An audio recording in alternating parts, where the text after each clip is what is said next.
Huye, ajá.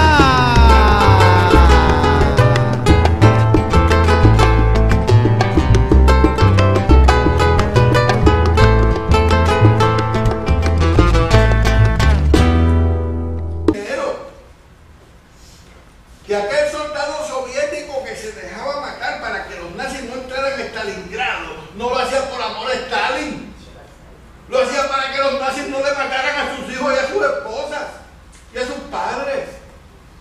Porque a cualquiera de ustedes, me juro, que ven a un ser amado en peligro y se olvidan de ustedes mismos por salvarlo. Y nuestro ser amado es esta tierra bendita, boriquén, nuestra patria. Nosotros como boricuas, como hijos de esta tierra, tenemos un deber sagrado de defender, y era lo que decía el Bisu, que no es fácil pronunciar un discurso cuando un asesino está acechando en la cama de tu madre enferma. Y nos llamaban terroristas. Y estábamos entrenados en Cuba. Y éramos los más perversos de la sociedad. Y la División de Inteligencia de la Policía gastó millones de dólares en perseguir a hombres y mujeres probos, gente decente, gente honesta, gente productiva, mientras los narcos comenzaban a echar raíces, mientras los corruptos comenzaban a echar raíces, y si hubiesen invertido una mera fracción de lo que se gastaron en perseguir al independentismo, en atacar a esos males, tal vez no tendríamos ese cáncer que nos está corroyendo a todos los niveles. Y la perversión llegó al punto que los policías honestos, sí, porque las cosas no son monolíticas, y dentro de la policía en aquella época y en esta época hay hombres y mujeres policías que no están de acuerdo con lo que están haciendo. Y yo puedo dar el nombre no solamente del teniente de Nariz, el padre de mi querido hermano Ramón, sino el sargento Carlos Hernández, el detective Rosario Mauraz, que por ir a donde el comandante de la policía de Aguadilla, Alameda, y decirle que se echaran esa persecución malsana contra mis padres y mis hermanos, fíjense, él no estaba diciendo que no me persiguiesen a mí. Él estaba diciéndole, mire, sus padres y sus hermanos no tienen que ver con esto, cesen de perseguirlos. Le abrieron una carpeta y lo ficharon de simpatizante del terrorismo. O sea, incluso un acto de decencia se convirtió en fuente y razón para ser víctima de la represión política.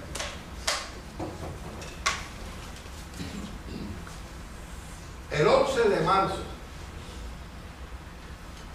mientras estaban arrestando por montones, porque sí, murió un comandante de la Fuerza de Choque, murió un agente, murió un TOTC, pero hubo más de 90 estudiantes heridos de bala, muchos de ellos graves. Hubo estudiantes que hubo que hacer extirpaciones de órganos, etcétera, porque estuvieron bien graves y no hubo más muertes, porque uno dice, pues de milagro. Pero en los cuarteles, a los arrestados, aquello era... Ustedes han visto los documentales de los tiburones cuando entran, que empiezan a comer y le dicen un feeding frenzy en inglés. Así estaban los policías. El abogado que me va a representar a mí, Roberto José Maldonado, llega al cuartel de Río Piedras y horas más tarde tiene que ser sacado por otros abogados para ser llevado al hospital, porque le habían roto la nariz, le habían roto el coxis, le habían roto la clavícula. O sea, al abogado que va a representar a los estudiantes le dan una golpiza tal que el proceso que se está llevando entonces contra Humberto Pagán, esto es otra lección, grandes y prestigiosos abogados del movimiento independentista desaparecieron, no estuvieron disponibles y los estudiantes estábamos siendo representados por un abogado que había recibido una golpiza y estaba hospitalizado,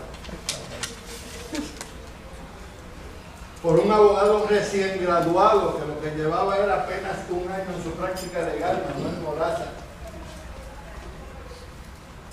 Y a manera de excepción, un abogado laboral a quien le doy el mayor de los respetos, Norman Pierre, quien trabajó defendiendo a los estudiantes, porque el miedo empezó a carcomer a todo ese libertad. Y lo que años después ustedes vieron haciendo conmemoraciones, y lo que años después ustedes los vieron hablando y dando sus discursos, son los que a la hora de la verdad no estuvieron.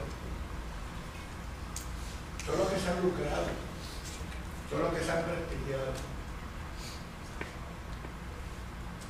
Los luchadores, tanto varones como mujeres, que de verdad nos han dado el todo por el todo en este país, no tienen ese prestigio, no tienen ese nombre, pero tienen una conciencia bien limpia y bien clara del deber cumplir. Y eso es bien importante, porque ustedes, esta generación que con orgullo puedo decir que son compañeros y compañeras, salvando 40 años de distancia, que le han dado a uno un sentido de alegría, de victoria, de que lo que se hizo no se perdió, de que ustedes lo están rescatando. Y no solamente lo están rescatando, lo están haciendo mejor. Por eso no pueden perder el norte, porque ustedes tienen valor y tienen mucha inteligencia y tienen que comenzar a desarrollar sus estrategias y no dejarse entrampar. ¿Por qué? Porque mire, toda lucha de libertad ya se abre paso a través de la oposición que le pone el enemigo. No voy a hablar más. Quiero terminar con un poema breve de un gran poeta salvadoreño, Roque Dalton, quien lamentablemente murió en manos de sus propios compañeros.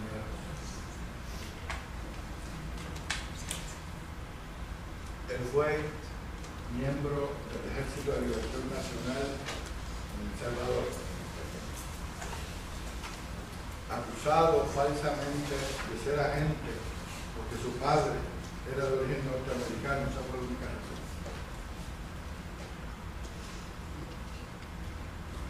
Que nos sirva de lección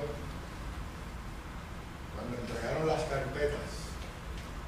Aquí se persiguió a mucha gente, incluyendo a este compañero, que la dirección del MPI, el Movimiento por la Independencia del Partido Socialista, lo acusaban de que era un agente. Pero hombre, gracias a quien yo pude salir de Puerto Rico a Canadá. Ahí viene el mister con macana. Ay, huye, huye, guabalacatanga, oh mala malanga. Ay, pachanga, huéleme la bamba, huye, huye, ajá.